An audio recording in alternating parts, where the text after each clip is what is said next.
నమస్తే అండి, నా పేరు మాధవి. మాది కోనసీమ జిల్లా ఆలమూరు మండలం జొన్నాడ గ్రామం అండి. మీకు మొదటి ఎపిసోడ్లో మా మొక్కల గురించి పరిచయం చేశాను కదండి. నేను అవి బాగా పెరగటానికి ఏమేమి ఇస్తానో, లిక్విడ్లు కానీ కంపోస్ట్లు కానీ ఏమి ఇస్తానో మీకు అందరికీ పరిచయం చేస్తానండి.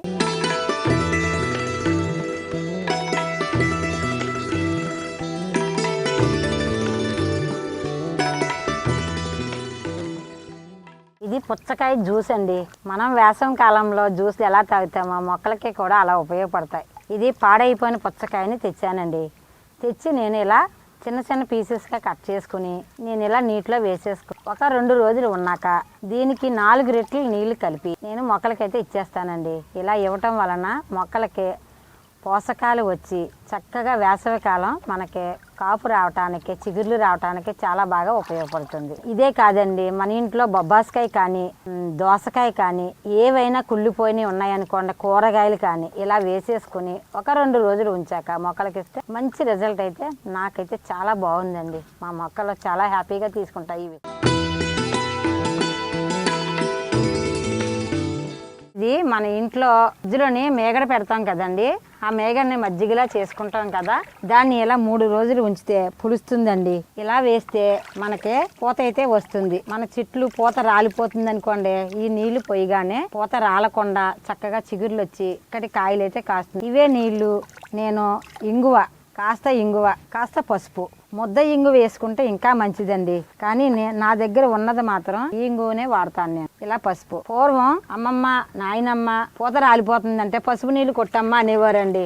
అలా కొడితే రాలిపోకుండా ఉంటుందని పెద్దవారు చెప్పేవారు. అటు పురుగులకి ఇటు పూతకి రెండాటికి ఉపయోగపడుతుంది. ఇది ఆర్గానిక్ గా నేను పండించుకున్న పసుపు అండి. మా టెర్రస్ గార్డెన్ లో 3 సంవత్సరాల నుంచి పసుపు నేనే పండించుకుంటాను. ఈ నీళ్ళకండి మనం 4 రెట్లు నీళ్లు కలిపండి మొక్కలకి వేస్తే పురుగులైతే పారిపోతాయండి. మనం పూతకి రాని మొక్కలకి కూడా ఇవి వేస్తే చక్కగా పూత పోస్తుంది. కానీ ఇవి ఆకుకూరలకి వేయనండి, అవి పూసేస్తాయన్న ఉద్దేశంతో ఇలా ఈ మజ్జిగ నీళ్ళు మా తోటకి ఉపయోగించుకొని నేను ఈ తోటంతా కూడా ఇలా చక్కగా పురుగుల బాధ నుంచి బయట వేస్తుంది నాకు ఈ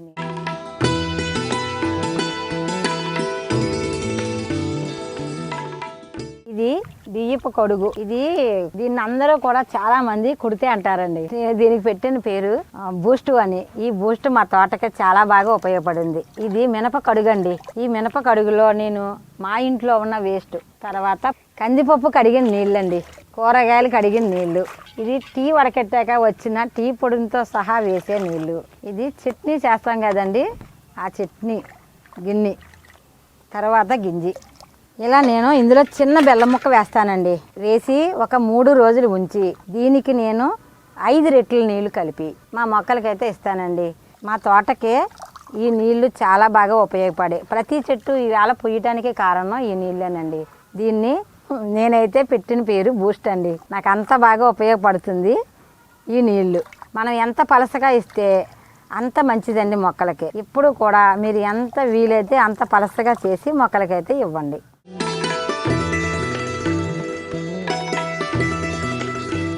నేను మట్టి తయారు చేసే విధానం చూపిస్తానండి. ఇది మన గార్డెన్లో వచ్చిన తుక్కండి. నేను దీంట్లో కాస్తంత మట్టి వేస్తా. అడుగుని కాస్త మట్టి వేసానండి. వేసి తుక్కంతా వేసేసుకున్నా. ఇలా రాలిన ఆకులు, కొమ్మలు అన్నీనండి. మన తోటలో ఏమేమి ఉన్నాయో చెట్లు అన్ని రకాల ఆకులునండి ఇవి. ఇలా వాటర్ వేసేసుకుందాం. మనం ఇప్పుడు పులుసుని మజ్జిగ ఉంది కదండి, ఆ నీళ్లు వేసేస్తే తొందరగా కూడా అయిపోతుంది. దీంట్లో కొన్ని తోటకూర గింజలు వేస్తానండి. చక్కగా తోటకూర వస్తుంది. ఆ తోటకూర తీసేటప్పటికి మన మొక్కకి వేసుకోవాల్సిన మట్టిగా ఇది రెడీ అయిపోతుంది. అలా నేను ఈ కుండీ ఉందండి, ఈ కుండీలో కూడా నేను కొంత వేసానండి చిన్న వేస్ట్. వానపాములు ఎలా పుచ్చినాయో మీరే చూడండి. దీని నిండా వానపాములు ఉన్నాయండి. ఇదిగోండి అరటిపళ్ళు తొక్కలు అయితే ఇంకా అలాగే ఉన్నాయి. దీంట్లో అరటిపళ్ళు తొక్కలో, ఉల్లిపాయ తొక్కలో వేసానండి. ఇవన్నీ వానపాములే. చూడండి ఎలా పుచ్చిపోనియో. చాలా మంది అంటారు వానపాములు మాకు లేవండి అంటారండి. మా తోటలో అయితే బోలుడు. ఇలా మనకి ఇందులో కూడా ఇన్ని వానపాములు పుచ్చుతాయండి. ఇదంతా కూడా మనకి ఒక 20 రోజుల నాడికి ఇలా అయిపోతుంది, సగం అవుతుంది. పూర్తిగా అవ్వాలంటే మాత్రం 1 నెల రోజులు పడుతుందండి. కానీ 20 రోజులకి మనం మొక్క అయితే పెట్టేసుకోవచ్చు ఇందులో.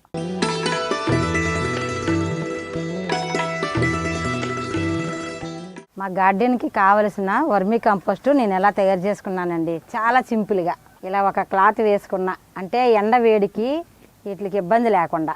ఇందులో వానపాములు ఎలా ఉన్నాయో చూపిస్తానండి. ఇవన్నీ వానపాములే, ఏమీ లేదండి. నేను తయారు చేశాను కదండి, ఇలాంటిది కాస్త వేసానండి. ఒక పక్కన వేసానండి. కొంత కిచెన్ వేస్ట్ ఇలా ఒక పక్కన వేసానండి. ఈ కిచెన్ వేస్ట్ వేడిగా ఉందనుకోండి, ఈ సకమైన కంపోస్ట్లో ఉంటాయి ఈ వానపాములు. ఇది చల్లారేక అప్పుడు తినటానికి వస్తాయండి. ఈ వానపాములు ఎరువు ఉంటే అండి తోటకే సులువుగా ఉంటుందండి. మనం ఏమి ఇచ్చినా ఇవ్వకపోయినా కాస్తంత ఎరువిస్తే చక్కగా మొక్కలకే చిగుర్లు అయితే వస్తాయండి. చూసారు కదా ఎంత సులువో. నేను మా తోటలో వచ్చిన ఇలా తయారు చేసుకున్న వానపాములన్నీ ఇలా వేసుకుంటానండి. నేను కిచెన్ వేస్ట్ని ఒక పక్కన పెడతా. ఇంతేనండి, ఇంత సులువుగా మొక్కలకి ఎరువు అయితే తయారు చేసుకోవచ్చు. ఇలా అప్పుడప్పుడు కాస్తంత వాటర్ ఇచ్చి దీనికి గోని సంచి వేస్తే అండి వేడి రాకుండా ఉంటుంది. దీన్ని మనం తయారవ్వాకండి ఒక గుప్పుడు ఇలా గుప్పుడు ఉప్పుడు కూడానండి మనకి ఏదన్నా మొక్క నాసుగా ఉందనుకోండి ఇలా తీసుకుని ఏదన్నా ఒక మొక్కకి వేసుకోవచ్చు. వర్షానికి తడవకూడదు, ఎండకే ఎండ తగలనివ్వకూడదు. ఈ రెండు చేస్తే అండి సరిపోతుందండి. నేనైతే ఇది నీడను పెట్టుకుంటా, వర్షం రాకుండా ఎండ తగలకుండా.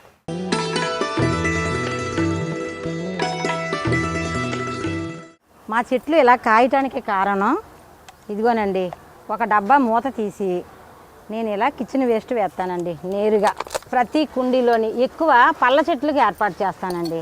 ఎందుకంటే పళ్ళ చెట్లకి ఎక్కువ కావాలి కదా మనకి పోషకాలు. అందుకే ఇలా చేసి దీనికి మూత పెట్టేస్తానండి. వాటర్ అయితే కాస్త ఇలా వాటర్ ఇస్తానండి. ఇలా ఇవ్వటం వలన ఇది కుళ్ళి ఈ నీళ్ళు మొక్కకు అందుతాయి.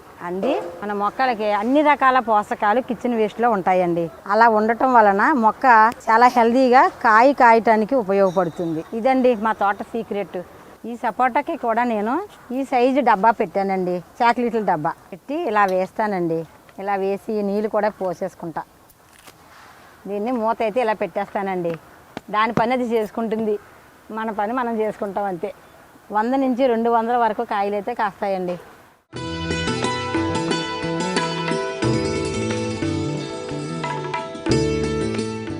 ఇది దేవుడికి వేసిన దండలండి. ఎంత బాగా కంపోస్ట్ అయిందో చూడండి. తాడు మాత్రమే మిగిలింది. ఇదిగోనండి, ఈ పలంగా మనం మొక్కలకైతే వేసేసుకోవచ్చు, ఏ ఇబ్బంది లేదు. ఇది ఎలా ఉందండి, ఇదిగోండి తాడు, పెద్ద దండలు అన్నమాట అండి. ఇది వేపాకండి. మనం ఏ మొక్కలకైనా సరేనండి, నెమటోడ్స్ ఉన్నది అంటున్నారు కదా అందరూను. ఈ కంపోస్ట్ ఇస్తే అండి నెమటోడ్స్ రావండి. ఇది మాత్రం మన మొక్కలకి చాలా బాగా ఉపయోగపడుతుంది. చూస్తున్నారా ఎంత బాగుందో. చాలా మంది నన్ను ఈ కుండకి బెజ్జం పెట్టారా అని అడిగారండి. నేను ఈ కుండకే బెజ్జం అయితే పెట్టలేదండి. అందుకే నీళ్ళు తగు మాత్రంగా ఇస్తా, అంటే కొన్ని చిలకరిస్తాను అంతే అండి, ఎక్కువగా పోయిను. అలా పోయకుండా ఉంటే మనకి కంపోస్ట్ చక్కగా రెడీ అయిపోతుంది.